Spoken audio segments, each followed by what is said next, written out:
All right, good Tuesday morning, everybody. I'm Jared Klein coming to you live from the 29 News digital desk. It is a first alert weather day. We've got some snow and ice on the roadways out there, especially on the secondary and back roads. So give yourself some extra time as you're headed out this morning. I also had to clear off some snow off my car, so don't forget about that. That is very important. Do not drive off with that snow still on top of your car. But if you are heading out, just once again, play it safe out there. Most of the schools in the area have closed today. You can find a full list over on 29news.com and the 29 News app. Let's move on to our other top stories this morning. We're learning more about an uptick in burglary cases in Charlottesville. Police were called to 11 reports, including at homes and businesses in the first 10 days of 2024. That's twice as many as all of January last year. CPD says in 10 of the cases, evidence is still being collected. People are declining to press charges, or lab results are pending.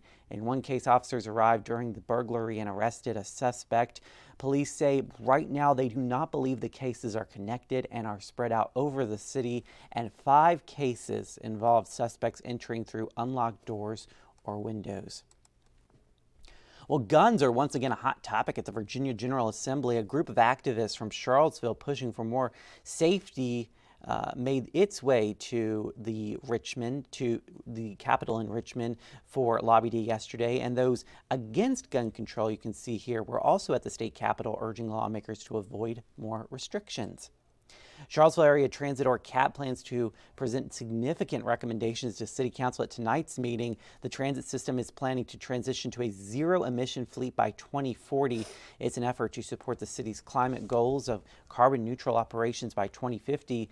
The 2 fuel types being considered are battery-powered electric and hydrogen fuel cells. The city says pilot testing for battery-powered buses kicks off this year, and the hydrogen fuel cell buses will not be purchased until 2027.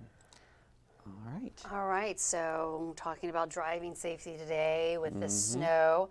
So here's some tips before you hit the roadway. So check the weather before you leave. You want to drive slowly because accelerating, stopping, and taking turns takes longer on icy roads. Yeah. Watch for, of course, the ice on bridges and overpasses. They refreeze first.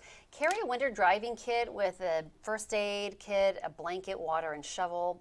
And then, of course, let family and friends know your travel plans and keep your phone charged. Yeah. So good advice there. And then if you do get stuck in the snow, if you're stranded, stay in your car as much as possible. Run your car for about 10 minutes each hour just to stay warm, and make sure that tailpipe is clear of any snow so you don't have, you can avoid carbon monoxide poisoning. So, it's kind of common sense, but it's what And it's been 2 years since we've had a decent snow here in the Charlottesville region, so Yeah. people are not as used to driving in this. So give people a little bit of time, a little bit of grace this morning. Yes. As they try to get around in the snow. But I always keep a shovel in my car. Oh, you do? Just in case, yeah. You're so a little smart. shovel. Yeah. Yeah, it's like a mini shovel for my car, just in Yeah. case. Oh, that's good. I need But to yeah. get one. I Also, don't have that. kitty litter can help you out. My mom would always say that. Yes, kitty litter. Yeah, if yes, you're in give a you tough spot. traction. Yes. So, good tips. All right. So, cold weather can make your workout less efficient and more risky. So a lot of people, in this weather, they want to get out there. So with temperatures dropping, anyone who heads outside to exercise should remember that cold can affect you with your safety and your exercise performance. So when it's cold, the body adjusts by moving blood towards the core, the brain, important organs, and away from the skin and muscles. So while this protects the brain and important muscles, it can also limit your exercise performance while increasing the risk of frostbite, breathing difficulty, and hypothermia. I didn't really realize that. I actually thought you got a better workout. I thought you did too. I guess if it gets too cold though, Yeah. like it's going to get tonight. Right. That's way too cold to be running out. But yeah, I see people running outside when it's cold. And I'm like, good for you, but Yeah. there's no way. No. No. Yeah, I have to be at least 65 and above to work Yeah. out outside, and then below 80. So it's a very tight window there. You're only a few seasons out of the year. Exactly, Where a few days out of the year where it's just the right weather and low humidity too. Oh, So gotta have low humidity. Yes. right, but I mean, yeah, I think this is for like extreme cold. Extreme cold, yeah. Which, Yeah. and it's going to get down, like in the valley. David Rogers said it's going to be in the single digits at gonna be night this very week. Yeah, cold so we've got tonight. some really cold temperatures. So just keep in mind if that's what you're thinking of doing. Bundle up. Yeah, bundle up. And then just lastly, this is in Colorado Springs. This is a husky playing fetch, and it can't find the ball. Aw. And it is adorable. Just having a great time, but it's kind of, and they're using a snowball, so the poor dog is okay, I being, it's see. kind of tricked. Aw. It's like, where does it go? Well, yeah. So That's they're kind funny. of teasing the dog in a way. but Yeah. yeah.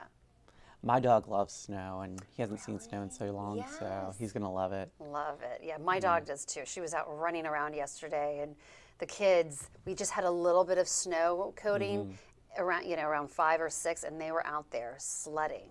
And she was out there kind of playing with them. So, Well, luckily today they have some more yes, snow to sled better in. conditions for Exactly, sledding. Yeah. right. And they're off of school, so They are out for great school. news. Yep. All right, let's take a look at that Doppler radar before we leave you today. The storm system is moving out of the area, but we've got some brutal cold weather on the way for tonight. It is a first alert weather day, so join us at noon for the latest. We also have the latest on the Storm Team 29 weather app. That's a very helpful tool on days like today. We'll see you again at noon. Stay safe and warm out there, and have a great Tuesday.